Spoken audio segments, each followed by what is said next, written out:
Kapakyasan.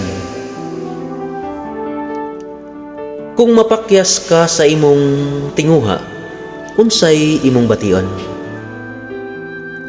Natural na tong reaksyon siguro, magmasulubon.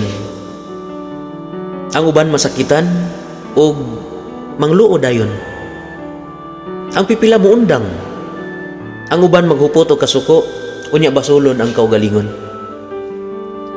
Ang kapakyasan dili mao'y katapusan sa tanan. Dili gani kini kabaliktaran sa kadaugan, kundili tipaka og kabahin kini sa kalampusan. Walay tawo nga perpekto dinhi sa kalibutan, kundili kitang tanan adunay kapakyasan. Kitang tanan adunay kahuyangan. Kitang tanan nahisukamod sa atong paglawig nining kalibutan. Adunay mga panahon nga kita madagma ug mapukan. Apan parte og kabahin lamang kini sa nalatid nato nga kapalaran. Adunay panultihon nga nagkanayon, it is better to make 1,000 failures than to be too cowardly undertake anything forever.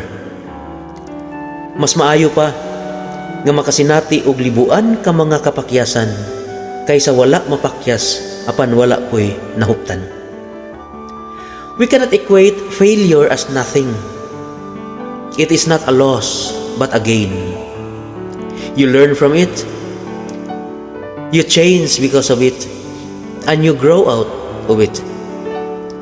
Pinaagi sa kapakyasan, makakatunta ug unsay angayan ug sakto. Makahibalo ta nga aduna tay nabuhat nga dili maayo. Nasayod ta unsaon pagdiskarte sa kinabuhi aron mahimong mas epektibo. The good thing about failing is we learn from it. We learn something from our mistakes. We learn something from our failures. Pinaagi sa kapakyasan, nakasinati ta og kabag-uhan. Failure is not a failure if it will lead our path in making a better version of our life. Tinuod na pakyas ta, apan wala kini makaguba sa atuang pagkakita. We got hurt, but we are not destroyed. Failure broke our dreams, but our life have not been broken. It tears our ambition into pieces, yet we can take them up and make it whole.